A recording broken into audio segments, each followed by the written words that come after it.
Hi everybody, I'm Tracey Carter with Olio Consulting.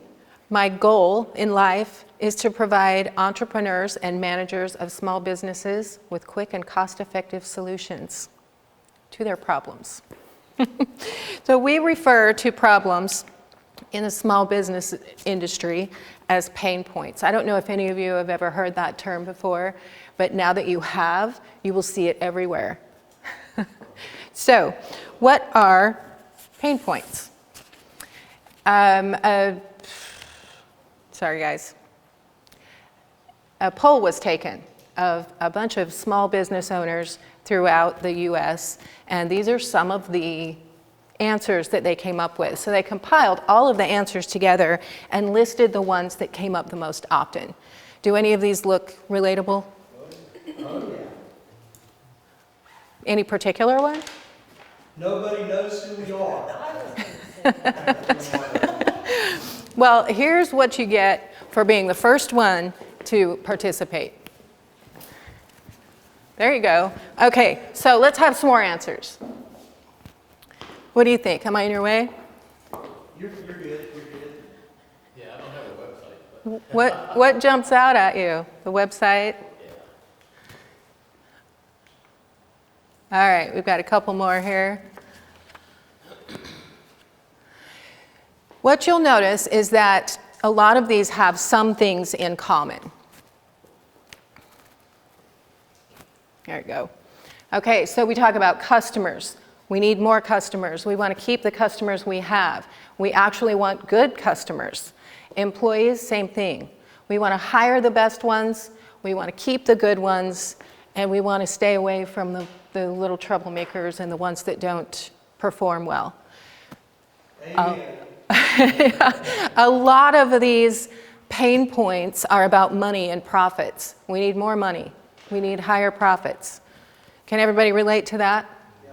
And when we break it down into categories, we're looking at operations, production, human resources, finance, sales, marketing, right? We get the picture.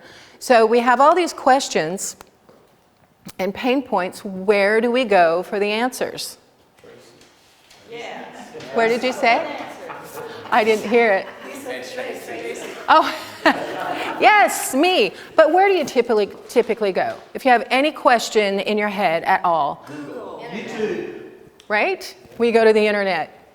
Google, some other search engine, and we type in things like, how do I make more profits? How do I deal with a terrible employee, right? Any kind of question, you can ask Google anything. When you do ask those questions, what do you get?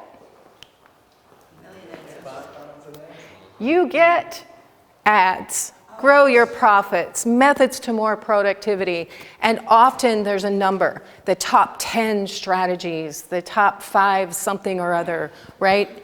And with those, you click on something and you're going to get books you can buy, videos you can watch. Go to YouTube and watch my video.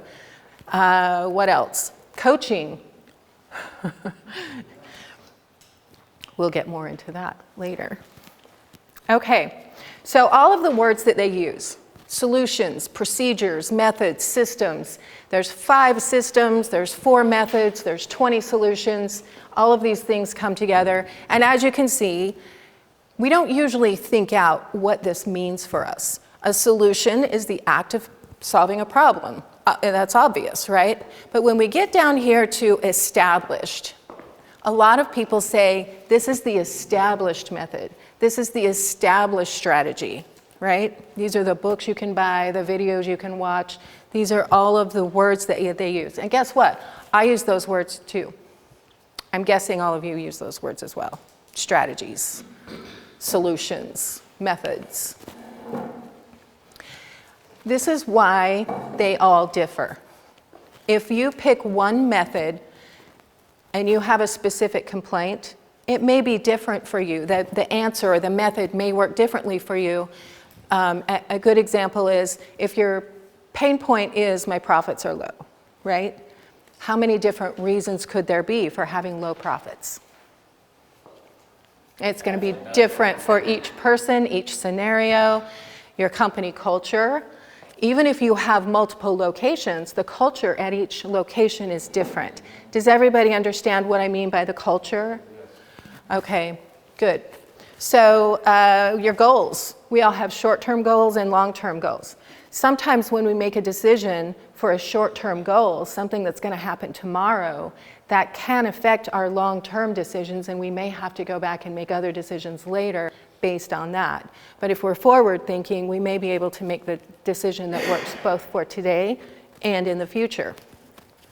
And then learning styles. Let's talk about learning styles. If I asked all of you to get a piece of paper and write out 123 times 456, and then solve that problem and show your work. Have you heard this before? How many different methods might we see, given the audience now? We'd see a lot of different methods, right? And why is that? Throughout time, the government or agencies or whoever decides the method of doing mathematics. This is how we're going to do it, this is how we're going to teach it, and everybody's going to get it, and it'll be wonderful, right? And then they did it again, and now we have Common Core. This is the newest one, and it's perfect for everyone, right? Everyone learns math the same way. Has anybody witnessed this? I've heard it's a mess. The hardest thing to do is help a child with their homework, because we learn differently than they did. And then also, there's always little Johnny in the corner that doesn't understand it at all. That's me. Okay, so show of hands, how many of you have looked up a recipe and cooked something in your kitchen following a recipe? Just about everybody. Keep your hands up if you followed the recipe exactly, step by step by step. Okay, keep your hands up if the next time you made it, you followed it exactly the same way. We got one. Third, fourth time. Well, usually what happens is after you follow the step-by-step method, you find out it wasn't quite what you thought, or it didn't taste the way you really wanted it to taste. So what do? I add more salt. You might add more sugar. We all have different tastes, different likes, different styles. So if we look at that as a method, a recipe is a method or a strategy to make that dish come together. But we like it a different way. We have different tastes. Does that make sense? Okay, so my company name is Olio, and this is why. The definition of olio is a dish of many ingredients, a mixture of dissimilar or diverse elements. Medley, potpourri, miscellany. So if you put all those highlighted words together, you see there's such a variety, so many different ways of performing an act, a solution, a recipe, math. All right, come on. So what I bring to the table is over 30 years of teaching and building businesses. That is my background and my experience. I've done these things not by following anybody's specific method or strategy, but by learning on my own through trial and error.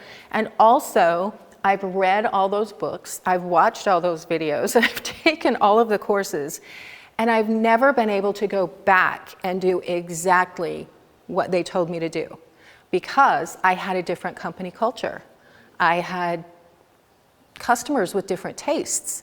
I could not follow those exact guidelines. And so this is where I specialize, is I take those methods, those strategies, all the learning styles, the culture of individual companies, and I put it all together and come up with custom solutions. Did you see the little happy face bump in? That was my favorite part. So your small business did not come with an instruction manual, I'm guessing. Anybody get an instruction manual with your small business to tell you exactly how to do things?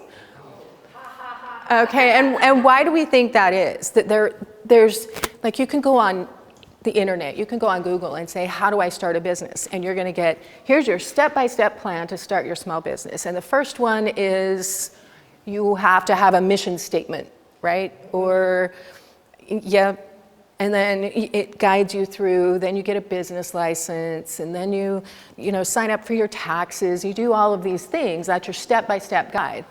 Does that always work? I've never experienced it. Because you'll find out that when it says you have to have a mission statement and you start looking up mission statements, it says you also have to have a vision statement. And then you start trying to figure out what's the difference between the vision and the mission. You're spending a lot of time agonizing over this crazy thing. And of course we need to have a mission. But when we start throwing in those buzzwords, it brings up the anxiety. It makes us feel like we don't know what we're doing or we're not sure where to go next. Excuse me.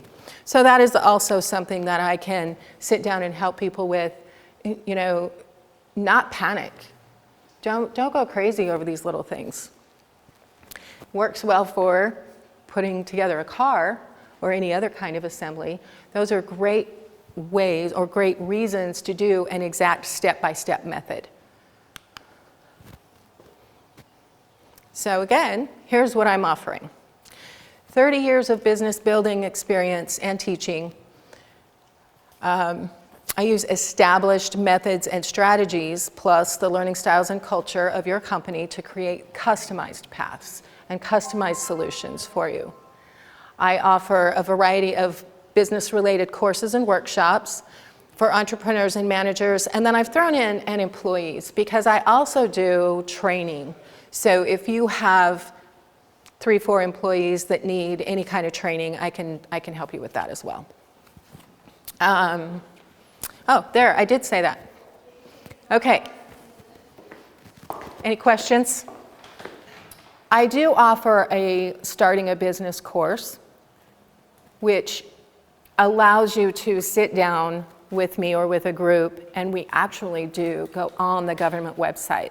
We look at how to name your business, what to name your business, and then get it registered. We go through the taxes, the IRS, we go through all of that step by step together on your laptop, and you're registered when you leave the class, yes. The question is, when is the next group meeting?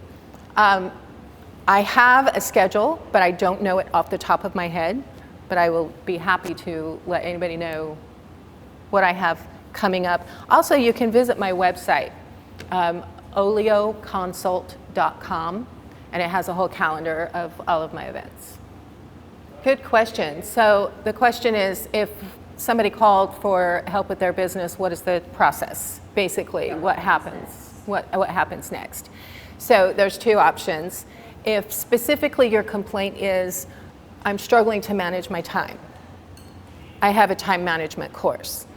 If your question is, gosh, I just am not bringing in enough money, I'm selling stuff, but I don't have enough money, I don't know where the money's going, then in that case, I would want to sit down with you, I would ask you some questions, find out a lot more about your business and how it works and what you're currently doing, and then I would be able to advise a path forward, or we could find where that money is and why it's not being generated or showing. So there's not necessarily a commitment financially up front. For a business consult, yes, there is a, was that your question? Yes, the question is, what exactly is consulting and what does that mean? So a consult, it depends on who you're hiring, actually.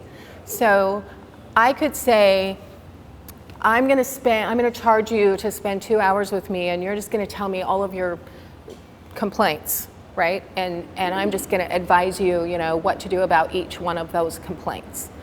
That's not going to be very helpful to you down the road. So an actual consult is focusing on one issue. We don't want to go in and say, my employees suck and my customers never come back and, all of these things, because that's too many things. So you would need to have a specific question. How do I make more money? Where are my profits going? Why are all of my employees being late every day? You know what I mean? A little bit more specific. And then what I would do is sit down with you on that question, and we would routinely go through. So there are some standard issues that come up. If you had a specific question for me, otherwise I'm just going to pick one. Okay, so, it's not up anymore. Profits, okay? I'm making a lot in sales. I'm paying my employees well.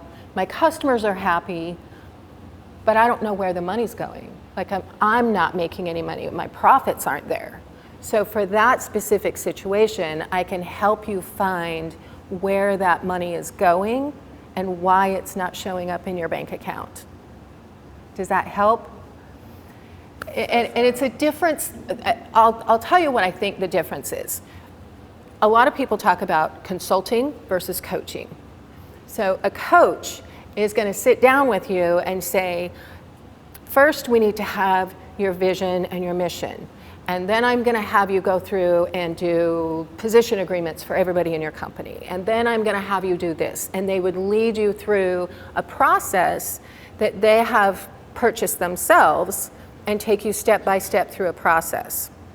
So the difference between coaching and consulting is consulting is going to eventually lead you down that same road, but it's going to be faster, and we're going to focus on specific incidents or problems to get solutions for those problems, rather than try to make you build your business in a way that everybody else thinks they have to. Right, that's why I switched to coaching. Is that helpful? Yes. Like, that's why I switched to coaching. Yeah, so, and coaching is wonderful. Who doesn't want a coach, right?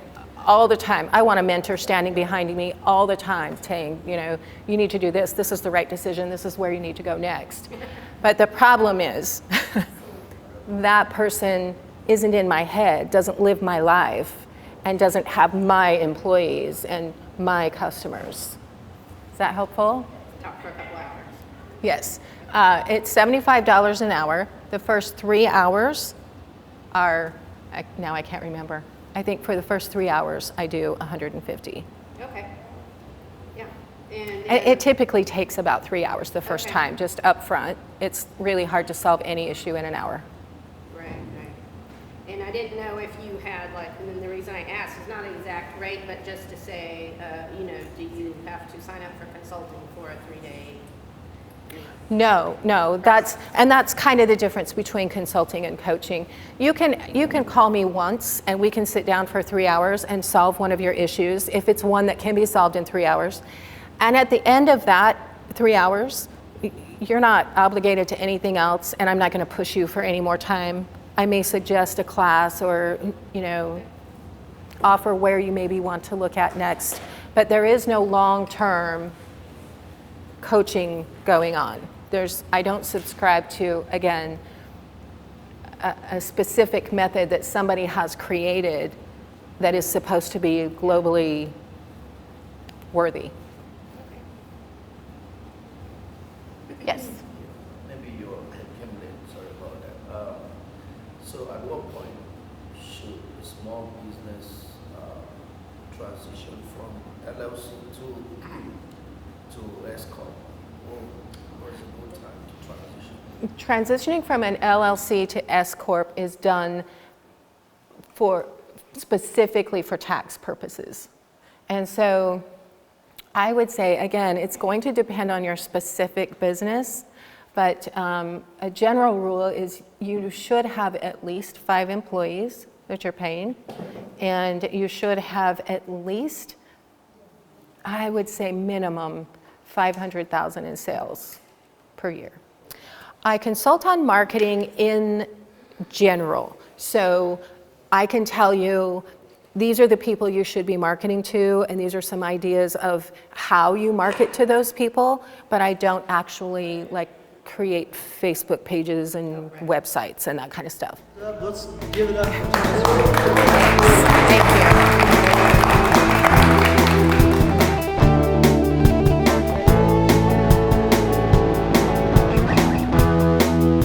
At Mountain View Productions, we want to give you and your business peak visibility.